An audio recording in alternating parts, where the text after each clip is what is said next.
So the theme for today's meeting is solving the homelessness and housing crisis in California. And as everyone, and the reason we have this theme is that this issue has been on our minds and in the news for a long time. So before we get into our speaker, I just want to review a few of the recent actions. Back in September, Governor Newsom signed Sb9 and Sb10. These were not bills that were supported by our local reps or by our local cities. So that's some of the controversy we're going to talk about today. But Sb9, just to be in short, was the one that allowed for the accessory dwelling units, the ADUs. And Sb10 was the one that allowed for cities to zone for developments up to 10 residential units that were located next to transit hubs. When Governor Newsom signed Sb10, he qualified his signing by saying that he's aware there may be unintended impacts on affordable housing projects, and he directed the Department of Housing and Community Development, newly established Housing Accountability Unit, to monitor the implementation of this bill at the local level. And then just this month in November, California Attorney General Rob Bonta announced the creation of a housing strike force within the California Department of Justice in an effort to advance housing access, affordability, and equity. And he plans to convene a series of tenant roundtables across the state and launch a housing portal on the Department of Justice's website with resources for homeowners and tenants. And then most recently, if you guys didn't get a chance to read it, but in the November 12th issue of the Easy Reader, Ryan McDonald and Mark McDermott wrote a lengthy article about our local Redondo Beach Mayor, Bill Brand, leading an effort to shift power away from Sacramento to local governments on housing legislation. And we'll probably be talking about a lot of points that were raised in this article, which talked about the different coalitions that were happening on both sides, ones that you would not think would be together. For example, Sb9 is supported by the building trades, chambers of commerce, developers, and Habitat for Humanity, and United Way of Greater LA, and the Natural Resources Defense Council, and League of Women Voters, and other nonprofits. And the opponents are many of the wealthy cities like our own, and Cupertino and Malibu. And you have the Howard Jarvis Taxpayers Association and others. So you had very interesting alliances. So that's why we brought in Jonathan Zasloff, who is a professor of law at UCLA School of Law and co-author with Richard Sander and Yana Gucheva of Moving Towards Integration, the Past and Future of Fair Housing. So Professor Zasloff, he is an expert on this subject. He teaches property, land use, environmental law, housing discrimination law, and Jewish law. He has practiced for at one of Los Angeles' leading public interest environmental and land use firms, and he's challenged poor planning development and working to expand the network of the city's urban park system. So please welcome Jonathan Zasloff. Okay, thank you. It's great to be here virtually. I hope that one of these days I can come back really, and I very much appreciate the chance to speak to you today. I am now going to attempt to share my screen. I never do this right, but let's try it. And then, how did we get here? There's been so much talk about homelessness and housing. Anne mentioned Sb9, Sb10. I'm going to be talking a lot about how we got here and where we go from here, but I think it's important to begin to just sort of clarify the issues at first. One of the things that often comes up when we talk about homelessness is the question, is it about mental health policy? Is this an issue of people who are simply unable to care for themselves, who have significant mental illness, or is this about housing policy? And the answer to this either or question is yes. But I'm going to focus more on the housing section of it, mainly because what we know a little bit, I'm having a hard, I can't see whether anybody's got questions or anything like that. So I'm just going to keep going, and then maybe we can talk That's fine. afterwards. Yeah, Okay. we'll do questions at the end, and Okay. we'll Terrific. monitor those. Okay. So you can see, one of the things about doing PowerPoint is that I have to try to assume that my listeners are literate. So there's no point in me repeating what happens to be on the screen. But the one thing that I do want to emphasize is that a very large number. I mean, there are other estimates that say that severe mental health is about 33% of the nation's homeless. That means that 67% are not. That if we want to take a whack out of the homelessness problem, we don't necessarily have to move to the mental health piece, which is good for me because I'm not an expert on mental health, but I know a lot about housing and land use, and I think that may be a place where we can think about this. We don't have any evidence, and one of the reasons for this is that if you're thinking about why is it that housing, that homelessness and affordability homelessness has shot up and affordability has come down so radically over the last 10, 15 years, we don't have any evidence that mental health problems, there's a misprint, have increased over the last decade, but housing costs have. And so there's a good evidence that a lot of this a big chunk of this is a housing problem. So you can see what I did is I just mucked around a little bit about what's been happening to home prices over the last 25 years. The numbers speak for themselves. You can see we have, I don't know if anybody can see my cursor, or I'm kind of flipping it around, but you can see this big dip during the mortgage meltdown, but we've now recovered all of that and then some. And in fact, if you went back past 1996, you could see a similar kind of increase since the 1970s. And of course, as all of us know, that's one of the reasons also why Proposition 13 had occurred, because of the radical increase in housing prices. That meant at the time, for those of you who remember back in the 70s, a radical increase in property taxes, which is one of the things that led to Proposition 13 of the taxpayer revolt. So we've seen a huge increase in home prices, as well as a huge increase in rentals. Again, this is overall, not as much as home prices, but rentals have also shot up quite significantly. This is not, as far as I can tell, this is nominal. This is not real, but it's still very significant. So we've seen sort of the inability of the rental market and the housing market to keep up, and now Los Angeles is pretty much the third most expensive market in the country in terms of both rents and in terms of housing. We're only behind New York City, which should be pretty understandable, and San Francisco, which is as well. So we've a huge problem of affordability, a huge, both on the homeowner side and on the rental side. And one of the reasons for that is because of the policies that we've had basically since the 1970s. This is a graph from Professor Greg Morrow, who now teaches at Pepperdine, but I'm allowed to have at least a little bit of paternal pride here. I was on his dissertation committee, and this is from his dissertation. And what you can see is the population capacity here is, at least in the city of Los Angeles, the capacity of the zoning. Let me try to move this down, because otherwise you guys can't see what the bottom line is. It's pretty much extended. It's now the red and the black lines, now that we're in 2020, have pretty much unified. The black line is the population capacity of the zoning in Los Angeles.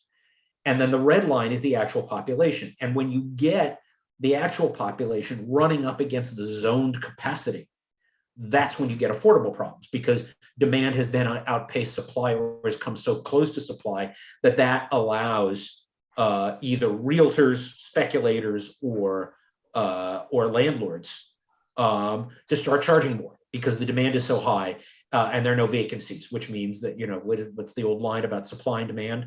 The law of supply and demand is we have all the supply, so we can demand whatever we want. And that's pretty much what's going on here. And we can see that has come down. And now I'm trying once again to try to move my slide along, and I can't.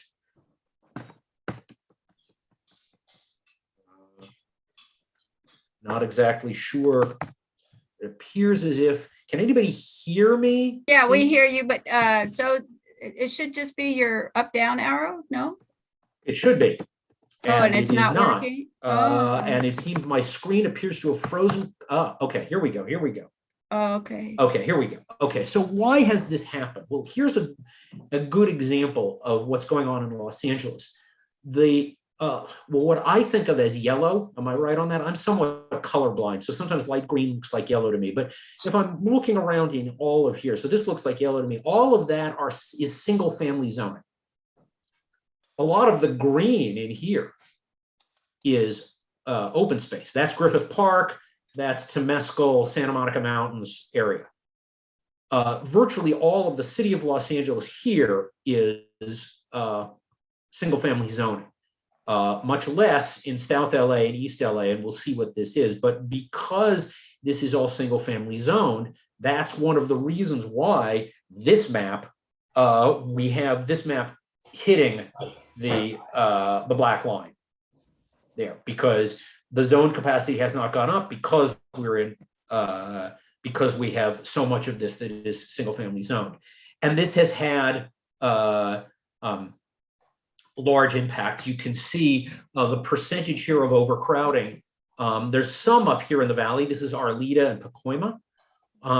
But all the overcrowding, it's not in my neighborhood, Pacific Palisades. It's not on the west side. It's not in the south part of the valley. It's not even in most part of the valley. It's a bit up here, and a lot of this is in South Los Angeles. This is where the overcrowding happens, because these are some of the only places where there are still apartments, and you get pretty significant overcrowding in those areas. And you can also see the way that it's worked, the gap of affordable housing. This is where the affordable housing is built, and there's not very much of it. And you can see it's centered along Westlake. This is like Alvarado. If any of you have ever been to, I don't know. I don't want to assume anything. I don't know if any of you have ever been to like Langer's Deli on Alvarado. It's sort of the heartland now of affordable housing. And the affordable housing is placed where people have lower incomes, which in one sense is good, but it also leads to a lot of segregation. And what this has meant is that this is not just true with the city of Los Angeles. It's true with pretty much our entire region. And we'll talk about this a little bit more. The Regional Housing Needs Assessment, better known as RHNA, is the projections that are put together by the State Department of Housing and Community Development about what the current needs are and what the needs are going to be for the next 8 years when there is this thing called a housing element that will be established.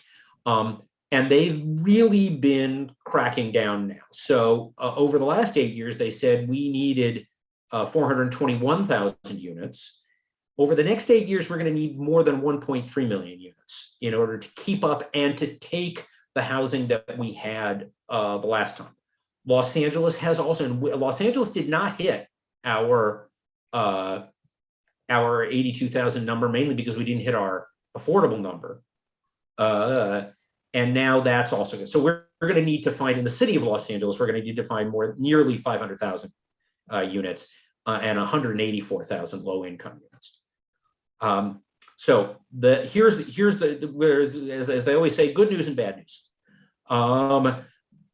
If we increase density and increase this the amount of housing capacity that we have, can that coexist with single family homes in neighborhoods? Yes.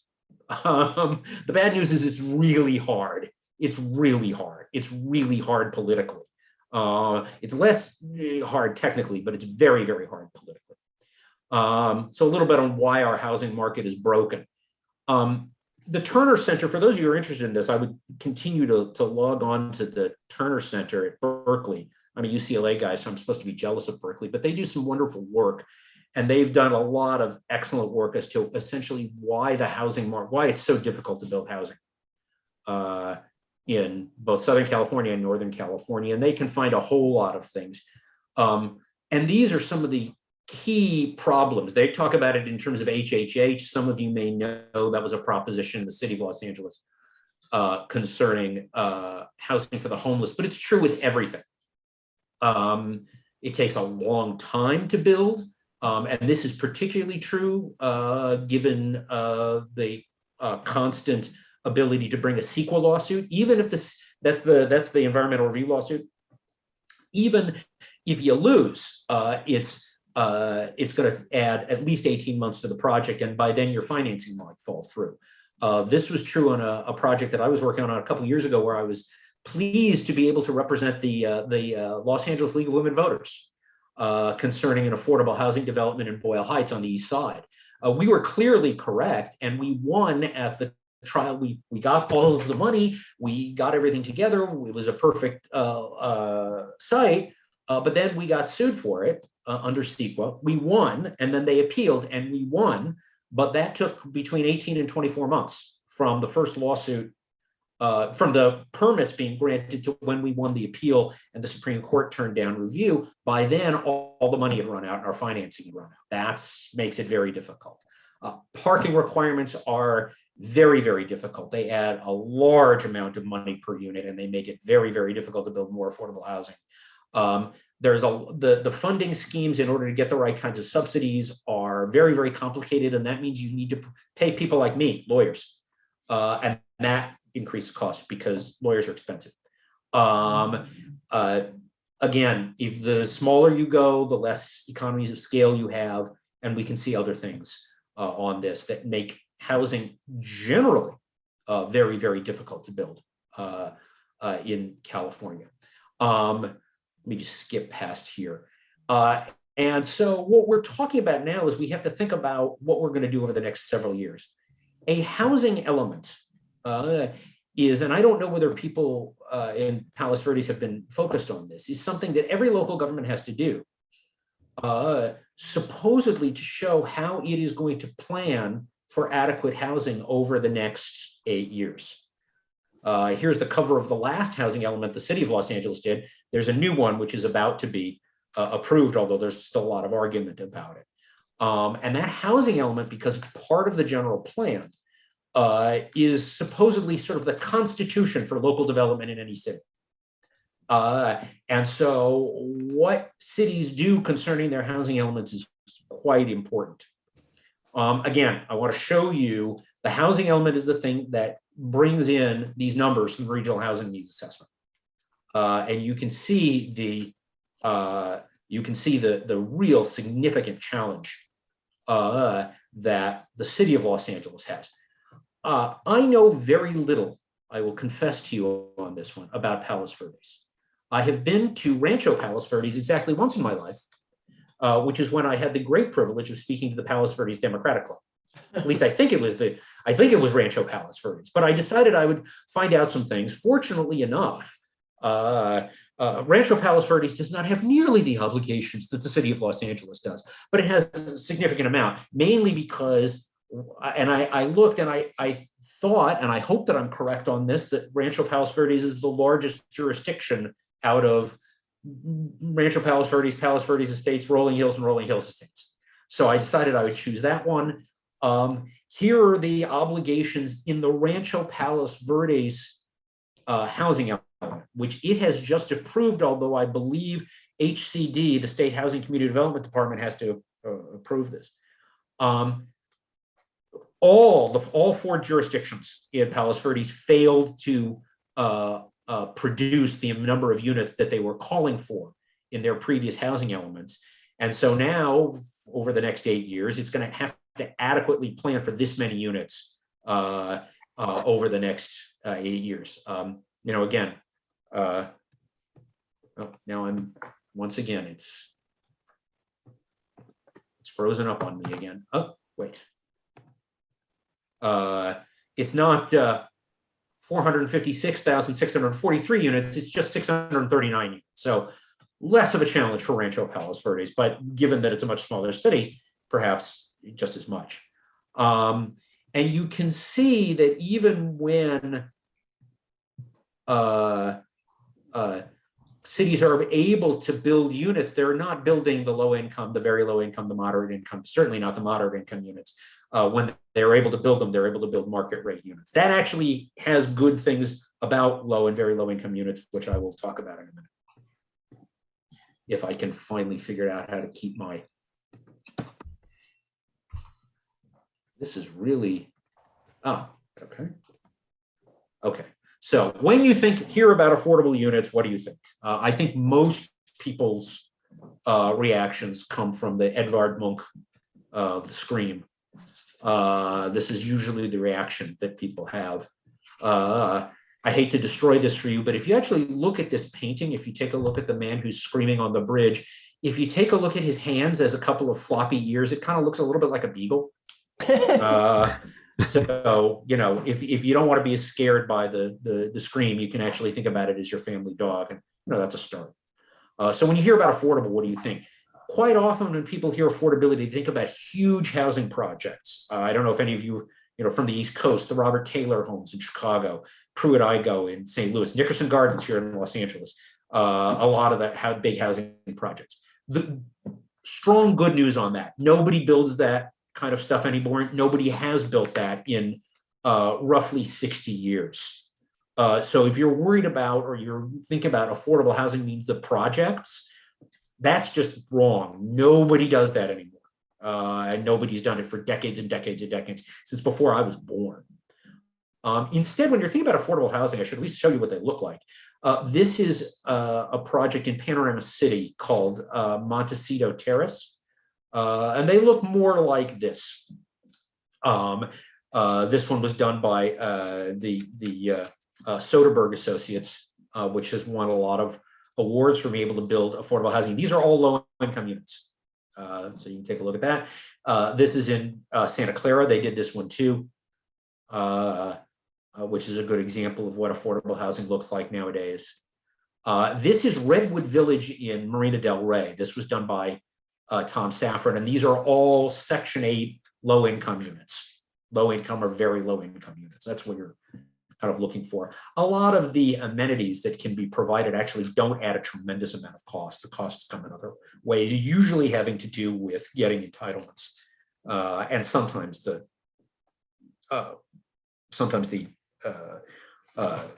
materials if you've got a supply chain problem. So what do we mean by affordable housing? There actually is a legal definition. It means something, and usually it has to do with where the rent is set under a covenant. So if you have a building and it's all low-income housing under this definition, the traditional definition is it must be affordable by somebody who makes 50 to 80% of the adjusted median income in a region. And affordable means that they spend 1/3 of their net income on housing. So you can see very low income, extremely low income, et cetera, et cetera. And for a family of 4 in the Los Angeles County planning area, adjusted median income is $80,000. But it's actually higher than that. And this is something that I discovered over the last few months that really kind of flipped me out. Because of Los Angeles County has such high costs, the state adjusted it, and low-income housing can be affordable for a family of 4 that makes $94,600. So you're not talking about, and I have no other way to put this, I'm going to keep moving this around so you can see the other things that I've written. You're not talking, I have no other way to say this, you're not talking about long-term unemployed, severely mentally ill people. You're talking about, particularly with low income, you're talking about people like, like I'm putting down here, licensed vocational nurses, which is the lowest skill level of nurses. Grocery store workers, right? We all love grocery store workers. They're essential workers. They don't make very much. Secretaries, construction workers, sort of the backbone of the service economy. All of these are service jobs in some way. I mean, construction worker a little bit less so. Depending on who else is in the family, those are the people that we're talking about. We're talking about really the way the economy works.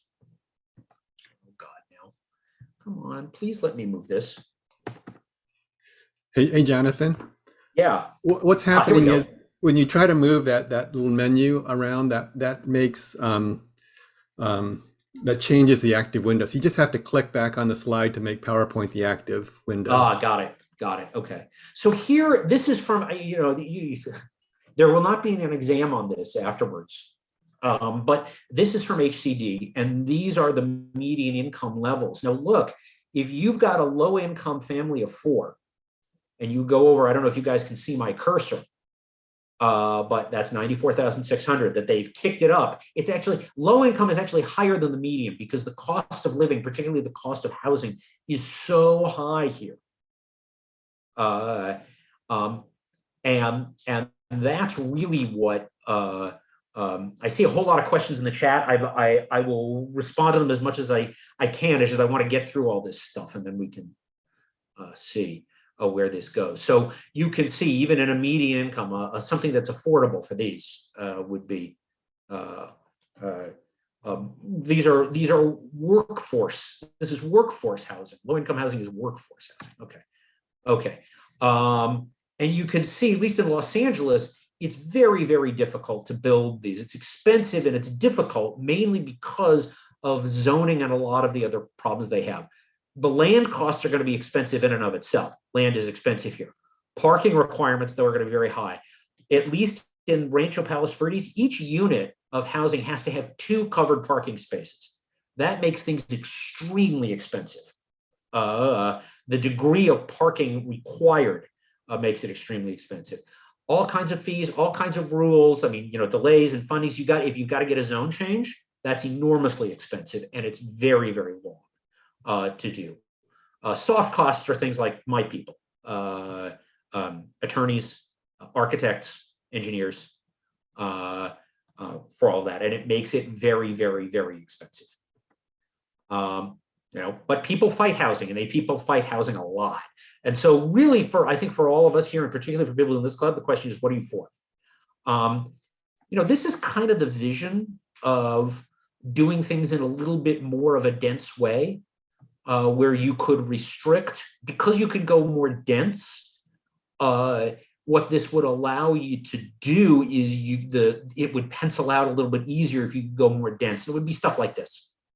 One of the things that I was particularly surprised about is my assumption was, well, of course, every developer would want to build a huge high rise. Turns out that's probably not the case.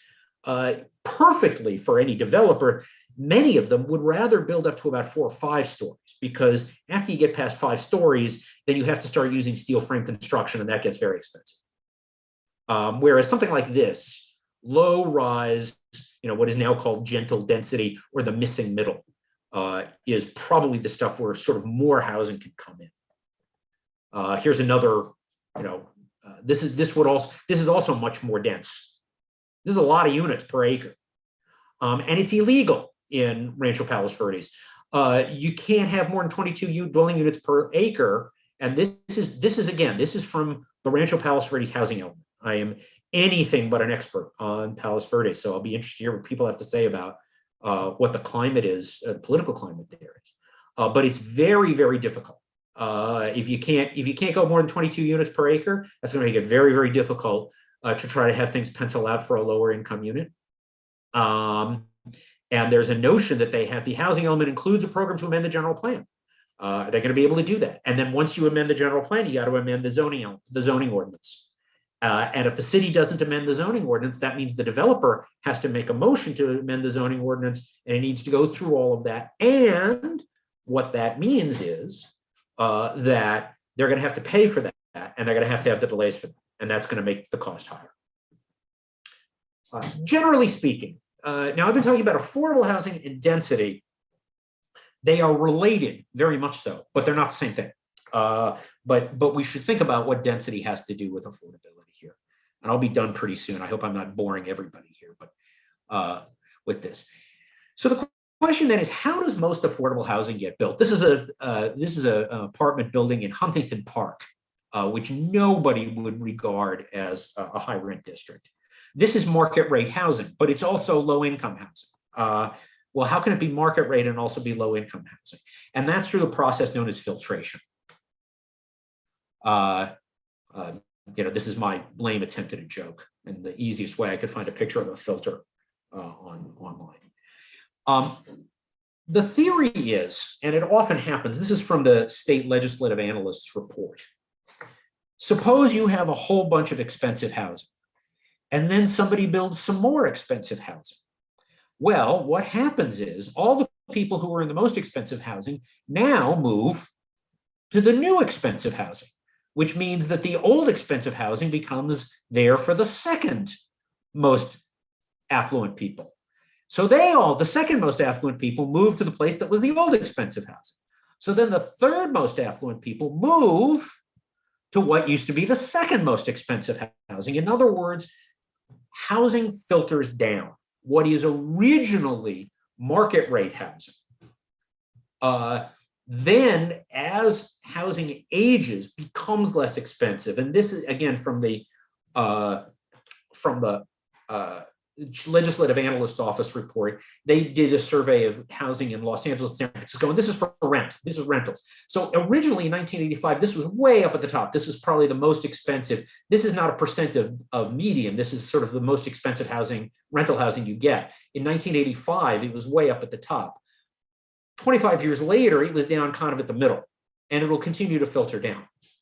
So over time, if you build market rate, a big chunk of it is going to become more affordable over time. And the reason why that's important is that in order to build sort of deed restricted affordable housing, you need subsidy. Whereas if you just do market rate housing, eventually it will filter down into something that is more affordable. And that's very important when we talk about Sb9 and Sb10, which for my sins I'm going to talk about, and then I will stop. And we can talk more about this. Again, the other thing about it is that when you have more building generally, the rents for poor households go up much, much more slowly. Why? Because there's less pressure on the low-income housing they have, because the wealthy people don't want to move into it because they can move into new housing. This is one of the reasons why this is so related to homelessness, because a lot of the places where the homeless used to live, really low income housing in places like Huntington Park, are now being occupied by other people who can't move into new housing. So they push the homeless out and the homeless go on the street. And that's one of the reasons why we have this new homeless. So the market for market rate and for affordable housing is not the same. They are not the same market, but they're related. There's fairly good evidence that it works like this, and this is the same principle here, that displacement is lower when you have more market rate housing. Why? Because the low-income people don't get forced out of their housing. What happens is there's more market rate housing, and so people who come into the neighborhood or come into the city and want to buy housing, they can buy it because they buy the new stuff, and the low-income people don't get displaced as much. And that's why filtration could be crucial regarding homelessness. And now for my sins, I'm going to have to talk about Sb9 and Sb10 because everybody else is talking about it. This is one of my favorite mottos. Stress is what happens when your brain says no and your mouth says, of course, I'd be glad to. And this happens to me far more than I'd like. Okay. Oh, let me click back on it. Okay. One of the things about both of these bills is that there's a notion that they are impacting local control. And I think we need to have a background about what has happened with local control in California since the 1970s. 1976 was a famous case called Associated Home Builders versus Livermore, which established that every municipality has to zone and plan in some way, not just for itself, but for its general region.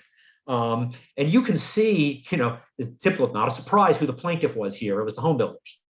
Livermore had basically said, we're not going to build anything until we have more infrastructure. And then, of course, they didn't have any incentive to build more infrastructure, and the builders sued them. California State Supreme Court agreed, but didn't give them much what to do. And since then, the legislature has essentially been kind of saying to localities, hey, will you guys please do this? They passed the housing element law in 1980, but there wasn't much in it. It was just, hey, why don't you build and plan for lower cost, affordable workforce housing? And the cities kind of said no. And the charter cities said, we don't have to do that. So they had to make it clear that charter cities like Los Angeles and Long Beach and other places like that had to abide by. And they still didn't. So then in 2000, as an example, the legislature said, okay, you've got to allow granny flats. You have to, that's an accessory dwelling unit. You have to do that in order to have allowing people to build an accessory dwelling unit that they can rent out, which might be an attractive kind of affordable housing. And the city said, okay, yeah, the legislature said, okay, every city has to have an ordinance to allow granny flats. And so several cities would say, you must allow a granny flat in a single family neighborhood as long as it is a minimum of 2,000 square feet. So essentially they mandated granny flats and did it in such a way that they could never be built. Or you can have a granny flat, but it has to have 3 off-street parking spaces. From 1990 to 2002, there was a case called McMaster. The cities kept writing their housing elements, but they would never say where they were going to build housing. So in 2002, cities had to identify specific sites for housing. That was the new requirement. And so cities identified a whole lot of specific sites for housing, many of which were not eligible for housing because they already had something built on it. I found several of the specific sites for housing in Los Angeles that are supposed to be applicable for housing. One of them literally was a dirt path overlooking a gorge in my neighborhood. Many of the other ones have had buildings on them.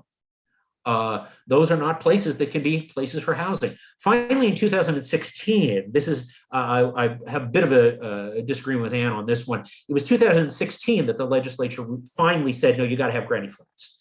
Why? Because they had asked them for several years. They didn't do anything. They said, okay, you've got to have an ordinance. They said, great, we'll have an ordinance. You've got to have 2,000 square feet for a granny flat. And then they didn't do it. That made things difficult. And finally, the legislature said, all right, you got to do granny flat laws in the way in which we're saying that comply with specific things. So what you have is a backwards forward sort of thing with localities and state law. And there is what we might call, and this is my view, although I imagine we're going to have a disagreement about it, really what you might call a political process failure. That for people within a particular city who do not want there to be any building, local office holders have to get their permission because otherwise they will very soon not be local office holders. The problem is all the people who could be living in the city who might be interested in more housing don't live in the city yet. And so there's no political incentive for local office holders to build an adequate amount of housing. And this has been happening in California and other states for decades. And we can see what has happened now. So hold on, let me. Okay. Several years ago, Oregon said, no, you've got to have granny flats or you've got to be able to have another unit. This is what Oregon looks like now. To me, it's not particularly a hellscape. But Oregon did that several years ago. This is more Portland hellscape, how Portland has been destroyed since they did this. All right, so let's talk about Sb10 and Sb9, and then you guys can yell at me. Oops, no, I don't want to have a duplex hellscape. Sb10 is the one that's the most interesting here because I found it very fascinating that many of the people who oppose this bill say that it takes away local control.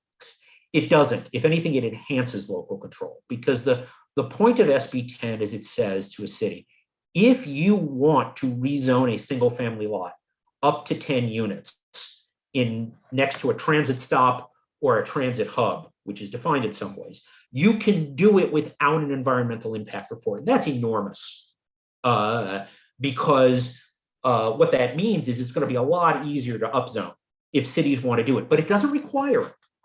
And remember, the environmental impact report requirement is a state requirement. It's a state law. That's CEQA, the California Environmental Quality Act. So in fact, that enhances local control. It says cities can do what they want without state requirements.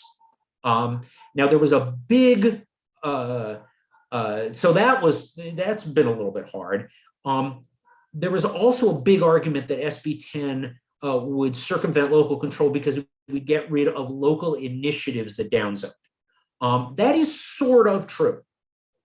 What it says is if there is an initiative that has downzoned an entire city or even part of a city, the legislature, the local city council can override it to upzone if it has a 2/3 vote. So for any city that is a general law city, which is 5 council members, you got to get 4 out of 5.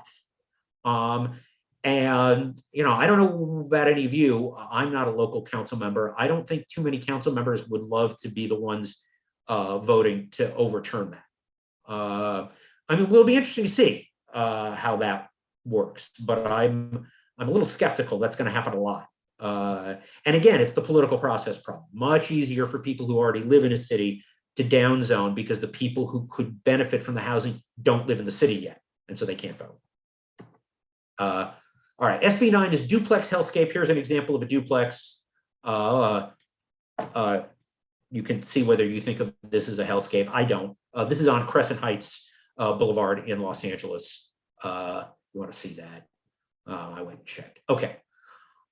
Does SB9 override local control? Yes, it does. It does. What it does is it says if you're an owner of a single family lot, you can split it into 2. And so essentially what it does is it turns a single family lot into a duplex. And that the city can't stop you from turning it into a duplex. However, I don't know if any of you have seen My Cousin Vinny, one of my favorite movies, great law movie. One of my favorite scenes where Marissa Tomei says about all of this. And then she says, however, SB9 allows a lot of local control, right? They can impose a zoning standard. They can impose standards of subdivision, even design, unless the standards would make the lot split impossible. So if you're worried about, horrible, ugly, hellacious duplexes, SB9 won't do that. And it also doesn't have minor lots because it will allow for 1,200 square feet. And it also forbids under this section being any more than 2 units. That's subsection J. So there was a lot of talk that SB9 would allow, for instance, 6 units on a particular lot. Not true. And so, it is trying to deal with those issues. The other issue about SB9 is whether this is a giveaway to Wall Street. NIMBY, we know, not in my backyard. YIMBY, which are the people that want a lot of housing. Now we've heard this new thing called WIMBY, Wall Street in my backyard. One of the things that is true here is what they've done, and this is just a quote in the wonderful legal language of the bill. You have to be, at least for 3 years, an owner-occupier of one of the lots. So if somebody is going to come in, say a big business like a Zillow or something like that, Zillow's kind of collapsed, said, oh, what we're going to do is we're just going to come in, split the lot, build 2 units, and then flip it. They can't do that under this bill. I'm actually a little skeptical of that. This is real editorial on my part, because I think that what a speculator does is they buy something they think is undervalued, and they change it really quickly and flip it. They are not interested in being housing developers, but that's something to keep an eye on, and I'm glad that the governor has done that. So my whole point about this is don't believe the hype.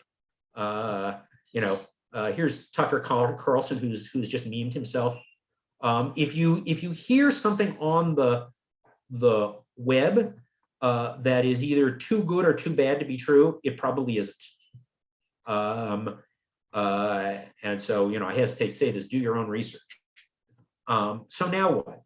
I'm hopeful, and you guys can tell me this way, that people in Palos Verdes in particular can be involved with actually trying to make this stuff work. The housing element is not particularly long. There's even a list of the sites where they think housing development, and particularly housing development that's affordable, could be doable. This is in Rancho Palos Verdes. The Palos Verdes Estates housing element is even shorter.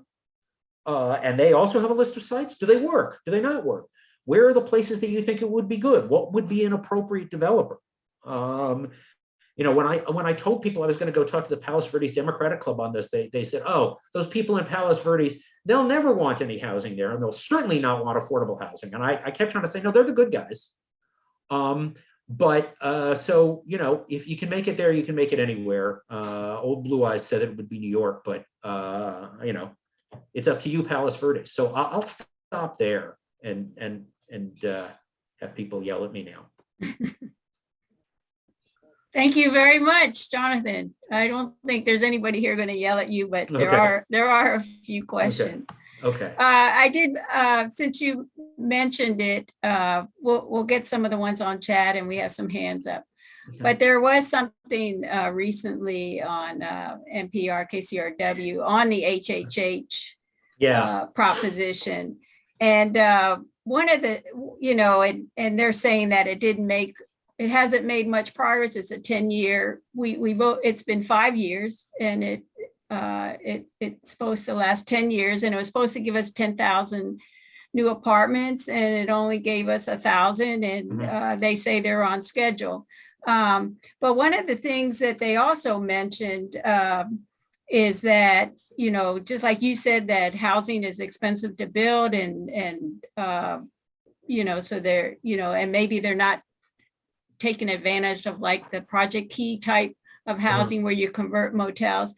But they did say that one of the impacts of the Trump administration was that when he changed the corporate tax rate, that there was less incentive for corporations to do affordable housing in terms of getting tax credits.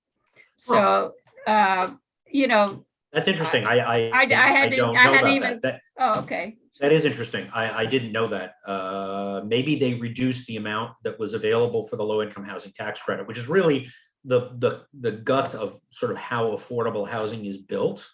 But there could also be inclusionary ordinances, right? There's you could say, all right, fine. We'll let you build 9 market rate, but you got to build 1. But you got to build 1 affordable unit. Right. So also, just to clarify, you were speaking at the library, and that was in Rolling Hills Estates. Oh, that was in Rolling Hills Estates. And so I've never been to Rancho Palos Verdes. Yeah, well, it's right next door. We're all adjacent to each other. However, one of the things that Rolling Hills Estates has is the commercial district. So they have a tax base more so than any of the other cities. So that is interesting. But one of the things that came up in the Bill Brand article is that they say with all these housing elements, just like you said, that they're proposing construction on places that are already occupied, or So they all said that. Anyway, so I'm going to just take one. You run things, Anne. You tell me what I should do and who I should respond to.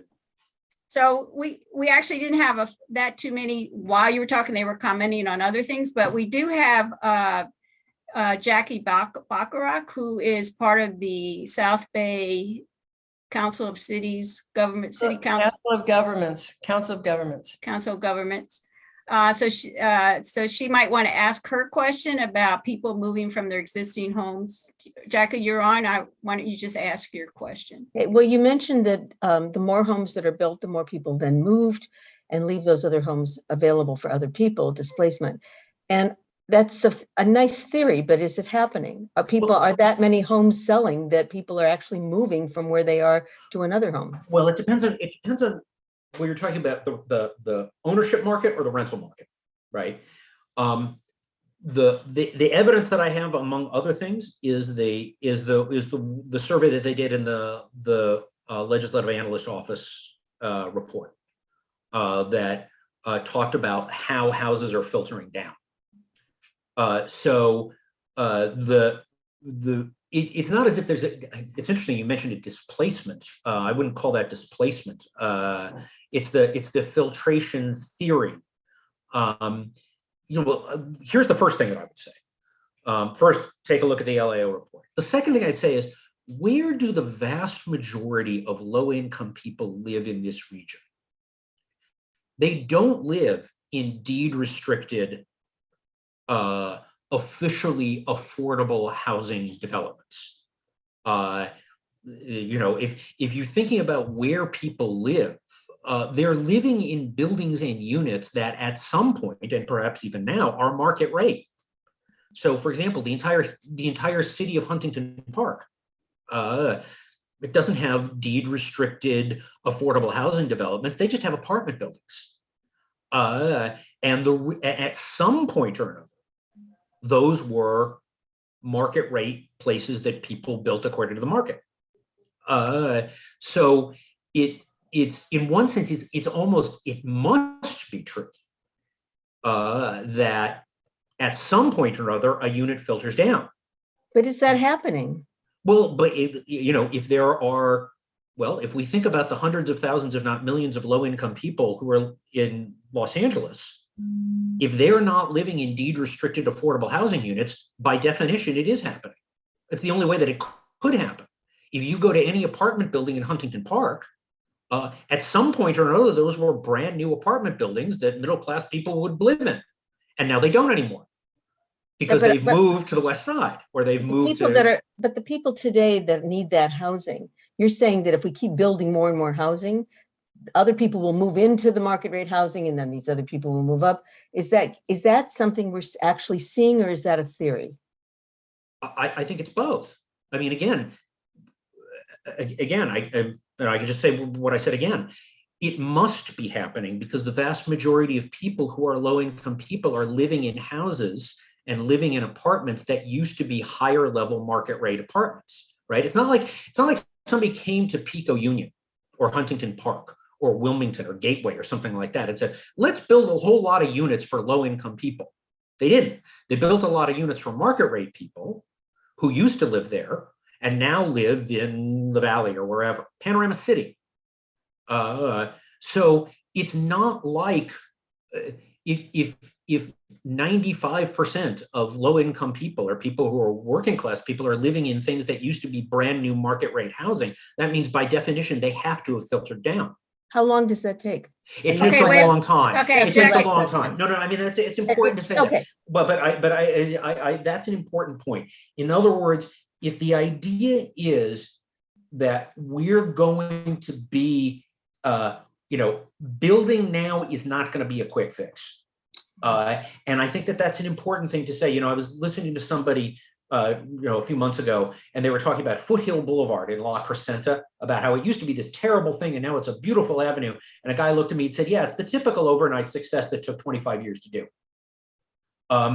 So we have been building this infrastructure of crunching housing for 40 years, 45 years, and we're not going to turn it around fast. So it's not a quick fix. If we're talking about like getting people off the street now, I think that it will help, but it will not. It's going to take a while. That is certainly correct. Okay, let's move on to Tony Hale. You've had your hand raised. Thank you. So I won't yell at you. I won't attack you. Okay, that's all right. You can. No, I'm a lawyer. I have no inclination to do so. So this is, of course, a very complex issue. And, just like homelessness, for every individual, there's a different problem, a different solution. Right. And so we have market forces, we have cities that are reluctant to give developers more clout because in these cities, there's so little income or revenue for the city that they can't chart their own destiny. And so they feel disempowered anyway. One of the things I'd like to question is, on an environmental aspect, moving people into smaller homes is one way for us to meet our climate goals. And a likely target for those people moving into smaller homes could be senior citizens who no longer need big homes, that would like the opportunity to move into a smaller home, perhaps with new amenities. And Palos Verdes seems to be a place where that might be a possibility, because there's almost no public transportation in Palos Verdes, and there's not a lot of jobs. But it could be a transition for seniors to move into those type of units. What do you think about that model, likelihood of it succeeding? I think it's a great idea, actually. I think that makes it a big, I think that's a great idea, because, you know, particularly if Palos Verdes is so far away from jobs that people need, it might not be as successful. But if Palos Verdes decided, you know, we're going to, you know, there are a lot of low-income seniors. And there are a lot of other things for senior housing. I think that could be a great opportunity. As a general matter, you know, senior housing developments are more politically palatable than family developments. People don't mind seniors as much as they mind teenagers. I have a teenager. I love my teenager. I don't mind seniors as much as teenagers. In that sense, that I think that could be a really interesting model for people in Palos Verdes to say, look, this would be a win-win, because we would get more affordability. It might open up housing in other places, and we wouldn't have to worry about potential issues concerning congestion. And the impact on the schools. Yeah, and the schools, right. I mean, I always tell this to my students. Did anybody remember the movie Chitty Chitty Bang Bang from Disney, right? And who's the evil person in Chitty Chitty Bang Bang? It's the child catcher. You know, and we're all appalled that the child catcher, you know, that you would have somebody who's a child catcher. Who would hate children like this? Answer: every local government hates children, because if children come in, then they have to build schools for them. So that, I think that could be a real win-win. Except our schools are losing kids, but if we had seniors that had grandkids, they would love it. Yeah, if the grandkids live with their grandparents, that might be a different issue, but that I can't, you know, I can't comment on. Okay, we have Connie, and then we're going to go to Diane. So let's do Connie first. Yeah, well, isn't the problem really that we're relying on commercial interests to build housing, and they want to maximize their profit, understandably? And shouldn't this be government? Yeah, I mean, do I think that? Yes, to some extent. I mean, the government hasn't been in the building housing business since the early 70s.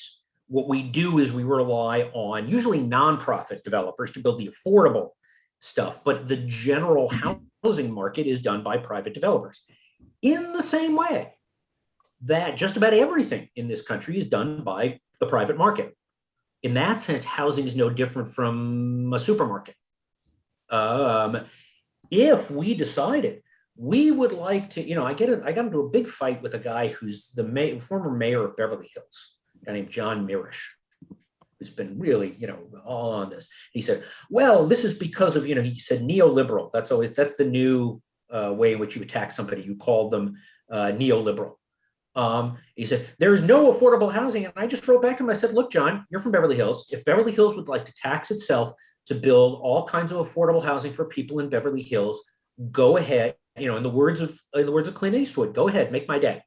And of course he couldn't respond to that, because Beverly Hills has been particularly aggressive about saying they didn't want any affordable housing. In the last SCAG cycle, somehow Beverly Hills was able to lobby SCAG, and their quota of affordable housing was 3 units.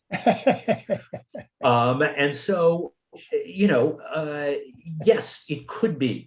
And the LAO report, which I can send to all of you, is like, if we wanted to, one of the ideas that we had, for example, was to have, to make Section 8 into what's called an entitlement, which meant that if you're eligible for it, you get it. They didn't put it in the final Build Back Better bill. And, you know, for that, you can speak to, you know, Mr. Manchin and Ms. Sinema. I think we should be not sure about what. But the affordable senior housing, not what I'm saying. We could be spending a tremendous amount more on housing. But unfortunately enough, the political will isn't able to do it. And I'm not even sure the state could do it. The only entity really that could do that, to have a right to housing and be building all this affordable housing in this way, would be the federal government.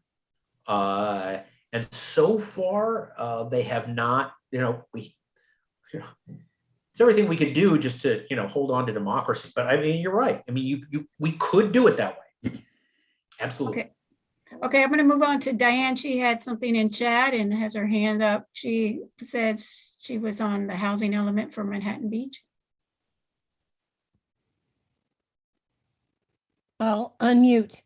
My question is this: I'm on the housing element committee, and we were a little shocked by the number of required affordable and low income housing that were required to build, because Manhattan Beach is extremely densely developed. And it's small. I mean, it's not as if you've got, huge tracts of lands all over the place. No, we don't.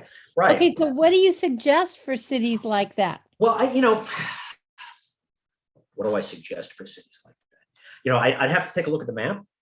One thing that I would be particularly interested in is whether there might be ways to work with private entities that have land that is being underused.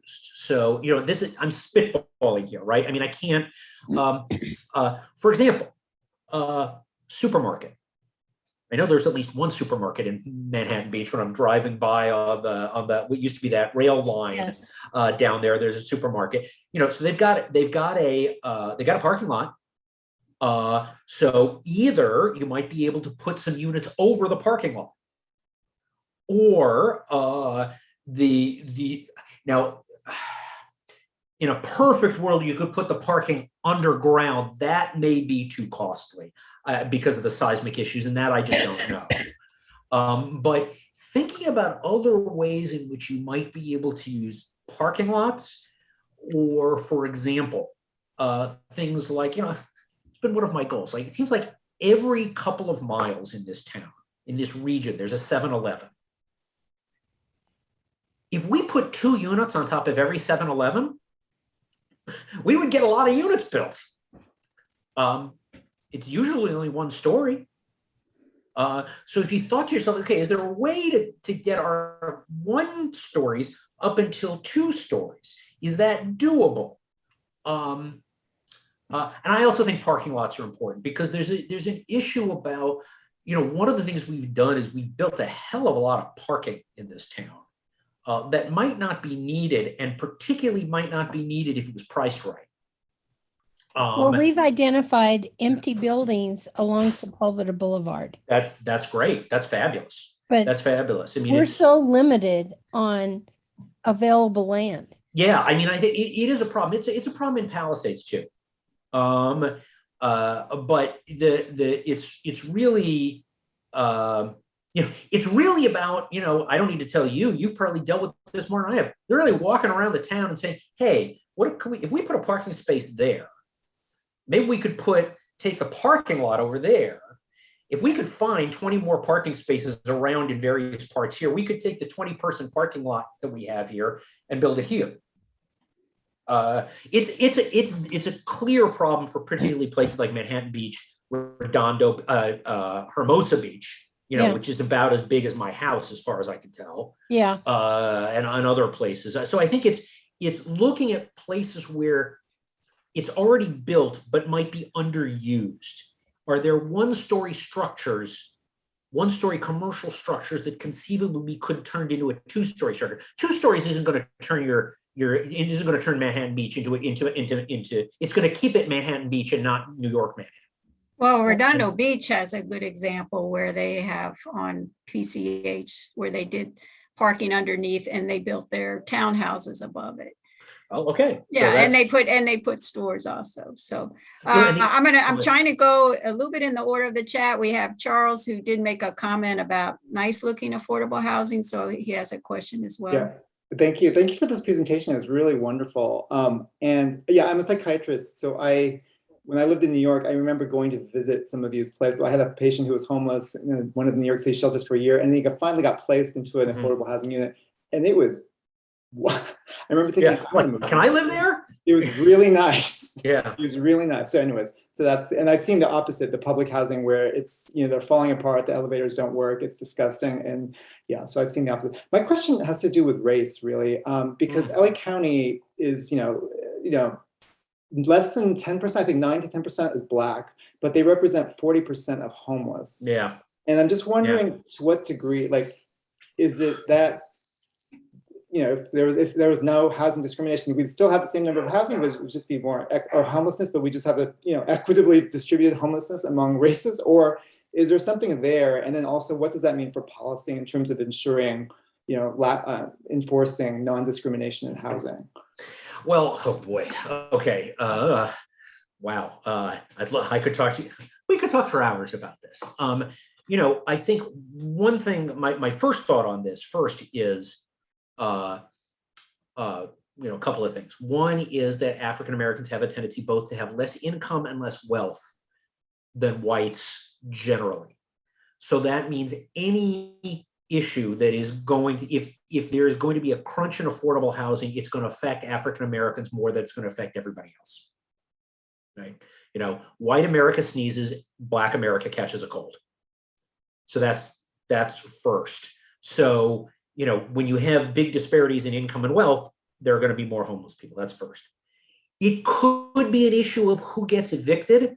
That's a very interesting question. And that I wouldn't want to, I was about to say I wouldn't want to speculate, but I actually would want to speculate. It's possible that African Americans are getting evicted more than other people. It's also possible that African Americans, that there may be a disparate impact in terms of, well, I'm sure there's a disparate impact in terms of the provision of health services. So there may be a lot of African Americans who, if they had gotten appropriate health services, wouldn't have a mental health issue as much, but they just didn't get the health services they needed to. Another thing, we know one place where African Americans are also overrepresented in the general population, and that's in the military. So if there's an issue concerning, say, things like post-traumatic stress disorder, that's going to affect African Americans more because they're overrepresented in the military, because in this country, we farm out our military services to the poor and the Black and the brown. And so they're going to have a higher incidence of post-traumatic stress disorder. And so, God, I mean,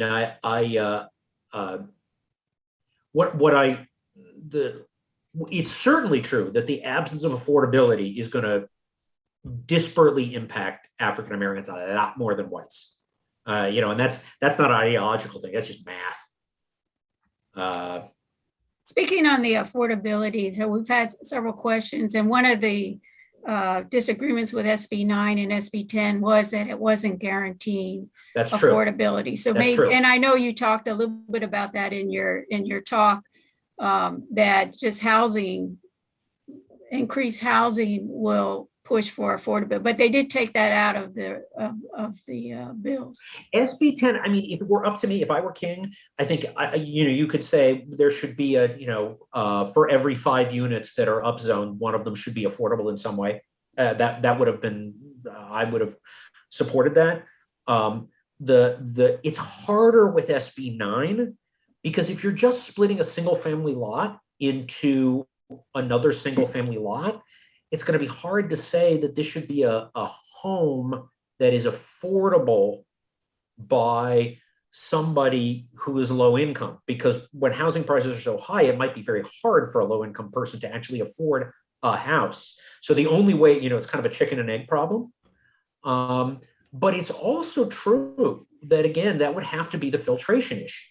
The more houses there are, the more pressure is taken off the rest of the market. And remember, nobody has to do this, right? There's nobody who has to split their lot under Sb9.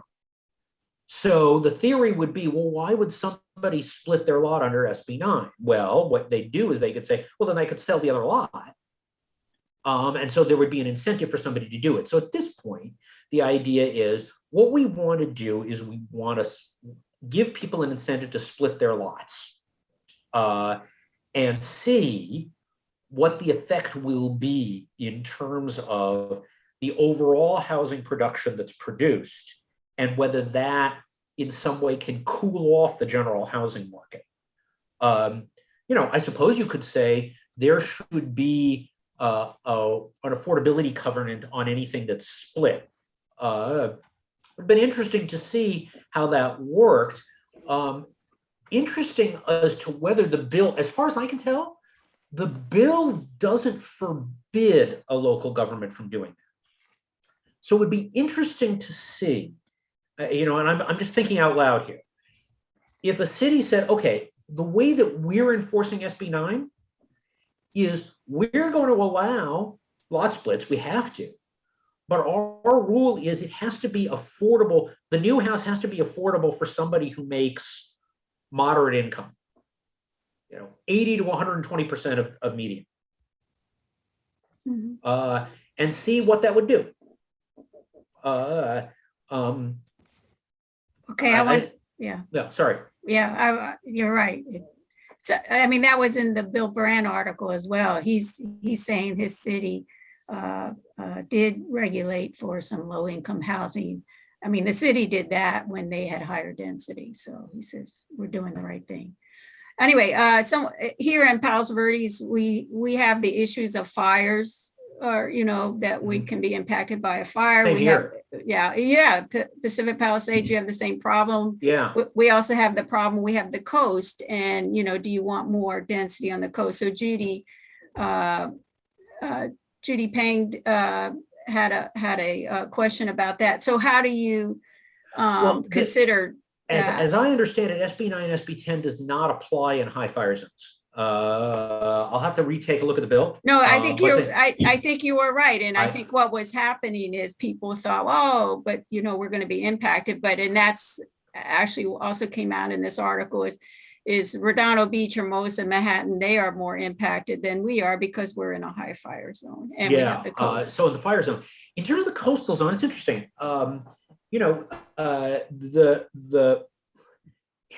It's funny because so many cities allow so much building on the coast, and so it's, if what we wanted to do is say within 1,000 feet of the mean high tide line, we shouldn't be building at all in the coastal zone. Well, you could do that, and this is a climate issue, right? I mean, we're going to have to figure out how to do this because as we get sea level rise. We may have to be in a position of just climate retreat. But I think that there may even be provisions of that in the bill exempting areas that may be environmentally sensitive. I'm not sure about that. But this is the whole thing is like, if you don't want to build on the coast, don't build on the coast.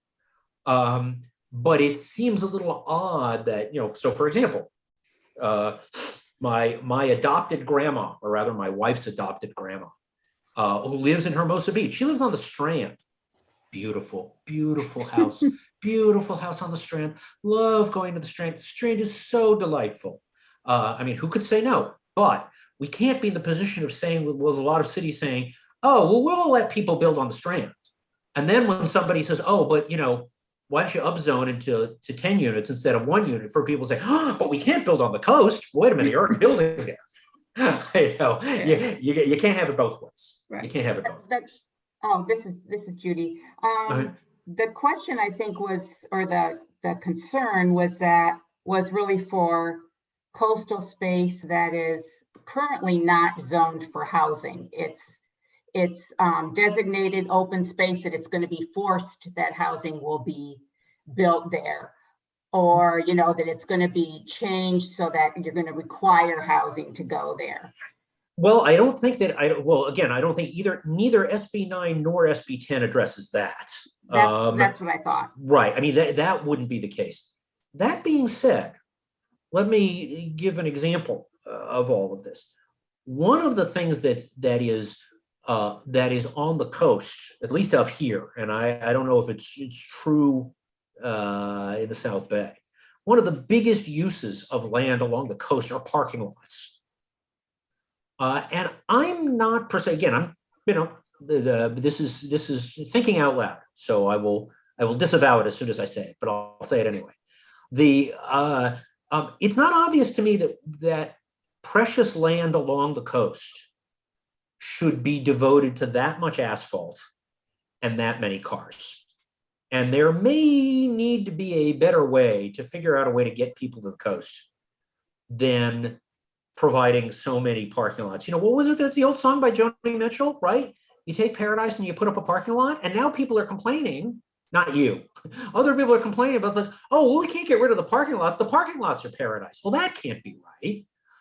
So, you know, what, you know, is there a way to figure out a way in which we might say, you know, perhaps we shouldn't use the park, this very, very valuable land along the coast as asphalt, and use other places as asphalt so that we can use that land in other ways, part of it for open space and part of it for housing. I'm wondering whether that might not just happen in the next 20 years anyway if we get self-driving cars, right? I mean, I think that's going to change a whole lot of stuff where there's no need, if you've got a self-driving car, there's absolutely no need to have a parking lot there. But I'm either radical or traditional enough to believe that it's probably more important along the coast to have housing for people than housing for cars. And I think retooling the way in which we deal with our asphalt, which is a terrible climate thing also, by the way, because it creates heat islands, I think is something we're going to have to look at pretty carefully. Right. I don't know if that's responsive, but Thank you. Thank you, Judy. Okay, we have Mrs. B has her hand up. Hi, Professor. Thank you for a very informative presentation. I have a couple of questions. Go for it. The first one is, how is the housing unit, what's the formula? Because it doesn't seem like the units for the housing element relate to, as someone said, in Manhattan Beach, actual land availability. So I'm curious about that. And also the second question is around these adding all of the housing elements without consideration for the infrastructure. You know, cities are built with a certain infrastructure, so it seems as though none of that is being taken into consideration. And so it, just as we talk, it seems like these are fragmented ideas that really would benefit from a lot, you know. Okay, go ahead. So yeah, so I'm just, you know, I'm interested in your thought. A couple of things on that. The model that is used to assess transportation needs is the same model that is used for housing needs. This was a long running battle between the states and localities for this. Because, I mean, there is a model that HCD uses. You know, I think you're right to be, you know, let's look at this model a little bit more. Where does this model come from? And there's a lot of lobbying about who gets what. It used to was that cities would go to the transportation department. They go to Caltrans or they go to SCAG here in Southern California, and they'd say, we need money for transportation infrastructure. We've got to have more transportation infrastructure. We're going to grow, so we've got to have this money for transportation infrastructure. Then literally, so, you know, you got to give us money for transportation. Then literally they go down the hall to the housing people or across the street to the housing people. And when the assessments for how many housing units they would need, they would say, we're not going to grow at all. Don't give us housing to have to provide that. We're never going to be growing on all of this stuff. Not us. So one of the things that the law did about 10 years ago is it said, you got to use the same model and it's got to be coordinated. I do know that a lot of the assessment of that model is based on projections about where job growth is going to be. You are right, I think, to be skeptical in some ways, or at least to give more scrutiny to what that model is, where it comes from, what its assumptions are, and how it's divided. I think that those are things that people don't look at as much as they should. I'm not saying anything specifically about Manhattan Beach or the coast cities, et cetera, on that one. But, you know, the old line about these, particularly transportation models, You know, how many car trips is this thing going to produce? You know, the old line is you torture the models until they confess what you want them to confess. And so it's possible that is what's going on here. The one thing that I do know is that just about every model says that there's going to be more job growth closer to the coast than inland. That if you're going to be trying to figure out where the jobs are going to be in California, they're going to be sort of in the western half of the state. They're not going to be in Riverside County. They're not going to be in Victorville. Thank God. Sorry, I don't want to say anything bad about the wonderful people of Victorville. But so the assumption is they're all going to be kind of on the western side of California, and that's where it's coming from. But you know, particularly for the South Bay cities, it's interesting. You know, they all have representation on SCAG, Southern California Association of Governments. You know, and it is fair to say, what the hell is going on at SCAG? What is this model? What are its assumptions? What are the alternative things that could be said there? And for many years, people said, no, there isn't going to be any job growth here, so we don't have to grow. Now they're saying there does have to be. And where they come from, I think that's a legitimate question. It's a legitimate question. I don't think that they pull them out of any particular orifice they have in their bodies, but they do. They do make certain kinds of assumptions, and it is a fair argument to say, is this model the most appropriate model that there can be? I realize that not being as responsive as I'd like, but there it is. With the time that we have, thank you, Mrs. B. With the time that we have, I'm going to allow 3 more questions. Fraser, you had something on chat, and I'll let you go first. And I want to then we'll have Tony, and then we'll have Anita, and then we have to call it a meeting here.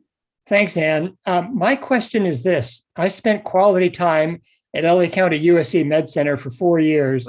Currently, that facility in Boyle Heights. Yes. Okay. Yes. Right. Currently, that facility has over 2,000 beds. It sits largely unused and has kitchen facilities. And my question first is, why can't that facility be used as an area of temporary housing for the homeless? And then looking at the question more broadly, has the county or the city of LA actually done an inventory of buildings which they own and have control over that are currently being underutilized? I don't know whether they've done that kind of inventory. I mean, one of the things that I did is I got information when I was working in Palisade stuff I got information from CBRE. They've got lists of government buildings, but I'm not sure that the county has. And I'm not sure that the city has. I mean, the city has literally been talking about using all of their parking lots for affordable housing literally since what, 93, 94. And they've never done it. They've never inventoried it. They've never looked through all of these things. And things generally have a tendency, people talk about, oh, we've got to do this. And then it just sort of kind of doesn't happen. Mm-hmm. Right? That being said, there are a couple things that come up here that I think is important to mention. One is that if there is a move to use a facility like that, either for temporary housing or for permanent housing, you know what's going to happen. Everybody's going to scream. So what happens is the politicians get very skittish about this, because once something starts to happen, then they get the blowback on it. So, you know, in terms of County USC, I mean, you could speak to Hilda Solis about a lot of that. The other thing is that there might be covenants on the land that in some way make it difficult to use this. One of the things that drives me crazy, we have an old courthouse in West LA. And everybody's sitting here yelling and screaming, why can't we use this for housing? Well, turns out it's not owned by the county. It's owned by the California Judicial Council. So it's owned by the judiciary, which means that if the county were going to get it, the county could buy it, but then they would have to pay fair market value for it. And if they'd have to pay fair market value for it, that would defeat the entire purpose, right? Because it would be so expensive. There, I think a legislative solution would be there. I can't see any reason why the legislature shouldn't do this. But I think, just as the general point, and I want to make sure there's time for the other two things, is this is why the citizen involvement concerning a particular area is so incredibly important. This is where, the squeaky wheel is going to get the grease. Whenever somebody wants to use a building for some kind of thing like temporary housing or something like that, the people who are right around the area are going to be affected and they're going to scream. And so for every politician, they're just not going to bother with this. They don't want to worry about it. They get nothing out of it. So if there are a group of people who are sitting there and saying, essentially, God damn it, I live in, want of a better term, Palos Verdes Estates. Here's this old building. Nobody's used it before. What in the world is going on with this? And then you call them again in a week, and then you call them again in a week, and you call them again in a week. And when there's a homeowners association meeting and the politician comes and everybody has to say, what's going on with this? They'll begin to learn this is important. Politicians, my experience has been, I used to work in the assembly. I used to work for Bob Hertzberg. Politicians spend most of their day putting out small fires. And so it's not like Game of Thrones. It's Veep. If anybody's seen Veep, it's Veep. So if there's a solution to some of this stuff, it's really going to be creating the small fire for housing in the right place that the politician is going to have to put out. Because otherwise they've got a million other fires that they got to put out. It doesn't mean that it doesn't mean that they don't care. They do. But they got a whole bunch of other things on their plate. So you really got to be screaming at it. That could be a good example of this. What's going on with this building? Who lives in the first supervisorial district? What is able to who are the people that live there who can call up and say, we want this? That's going to matter. It's going to matter a lot. Thank you. Okay, let's go to our last question. Anita wanted to not do hers. So Tony, our last question. Okay, thank you. Mr. Zasloff, I do have to. Jonathan. The only people who have to call me professor are my students, and they don't get to call me professor after they graduate. So please, Jonathan. Jonathan, I do have to correct you on one very important please point, do. And that is that Chitty Chitty Bang Bang was not Disney. It was United Artists. Oh, the late lamented United Artists. That's right. The late lamented United Artists. But the question I did have is, I'm very sensitive to local control, especially in my home city of Redondo Beach. We have some very large areas that could become highly dense areas and probably choke points for traffic, and in a lot of ways the city's outgunned by financial interests that want to develop those properties. So we're very concerned about losing control. But I'd also like to have a reality check on these two bills signed by the governor. My reading is that the estimate is perhaps in a best case scenario, it could lead to 60,000 new developments statewide. And that distributed over the state could not be a very big impact due to the tools that local municipalities have to put other requirements and other restrictions to prevent a massive change. And also the financial interests that are not interested in building these types of units. So does that chime with your assessment of how it could, what kind of impact it could have on density for the state? That's what I confess, nobody knows what's going to happen, but that is my inclination, particularly with SB9. SB10 doesn't take away any local control. So that's less of an issue. With SB9, I have a hard time believing that individual, if it's going to be 60,000 units statewide, I must say that's almost a drop in the bucket. I mean, which is a terrible thing to say, but I think it's true. How many people are going to decide to do a lot split to build another house? I can't predict, but I suspect that there won't be that many. maybe here would be an analogy. Here would be an analogy. And this is something that Ann mentioned at the beginning. It was in 2016 that the state said, guess what? Every city has to allow, in much easier terms, an accessory dwelling unit. You know, which essentially, in one way, was actually turning every R1 into an R2. That's a line. Xavier Zasloff, who doesn't like this stuff at all, said, yeah, that's basically what it did. It's turned every R1 into an R2. People have their own experience. I don't know what your experience is like in Redondo Beach. It's certainly my experience here on the West Side. It's not as if suddenly, you know, everybody is getting overwhelmed by accessory dwelling units. In one sense, as somebody who cares about housing, I wish that they were. That, by the way, the lady from Manhattan Beach, that's one way to build a lot more units. If you pay people to build accessory dwelling units, that would be a way of doing it without increasing, you know, when you've got limited land. But so I think that this is actually going to be a lot less than the ADU bill. I think it's much more likely, you know, nowadays you've got these firms that, you know, you can go online and say, I want to build an ADU, and like 9 firms will come up and they can come over and say, I've got this model, and this is how I do it, and this is how I do the ADU, and it takes me 6 months, and here's our, you know, it's like manufactured housing, really. I think I think it's much harder to do that with a line split.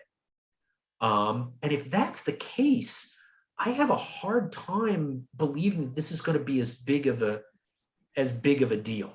That's my view. Maybe I'm wrong on that, but I don't think that this is going to be as big of a deal. I think SB10 is probably going to have more impact, but it's going to be the local governments doing it. At least that's my view. You know? I read that there's on average, there's about 100,000 new developments in California per year. And they're looking at maybe an additional 60,000 per year. No, I think that'd be over a number. Yeah, that's hard to say that's gonna anybody's gonna notice that. Mm-hmm. If anything, that's the irony. Everybody's going to be screaming. One side is saying this is absolutely necessary, and the other side saying this is going to be an absolute disaster. And at the end of the day, everybody's going to look around and say, what happened? Nothing. And one last thing, I don't want to promote necessarily in that solution I offered senior housing, but simpler living housing. People don't like to recognize themselves as seniors, but I do think that there would be a lot of people who would like to move to a smaller house to have a more manageable life. I'm 56. A couple of years ago, I got my first copy of Modern Maturity Art magazine, and I was outraged. But, you know, I'm not that far away from it. I lived in Park La Brea, and, you know, we had, I forget how many 12-story high rises mixed with garden apartments in a very dense area, you know, just a block, 2 blocks from the LA County Museum.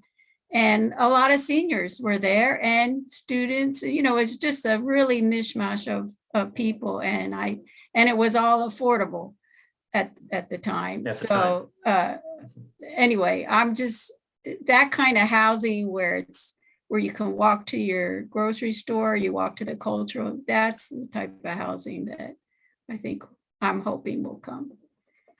So with that, would you have any closing remarks, Jonathan, or no, you've done fabulous?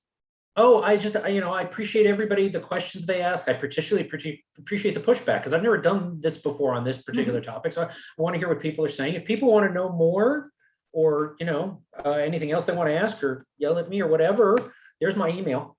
Very good. So, you know, happy to talk to anybody about this. I'd be delighted to do it. Okay.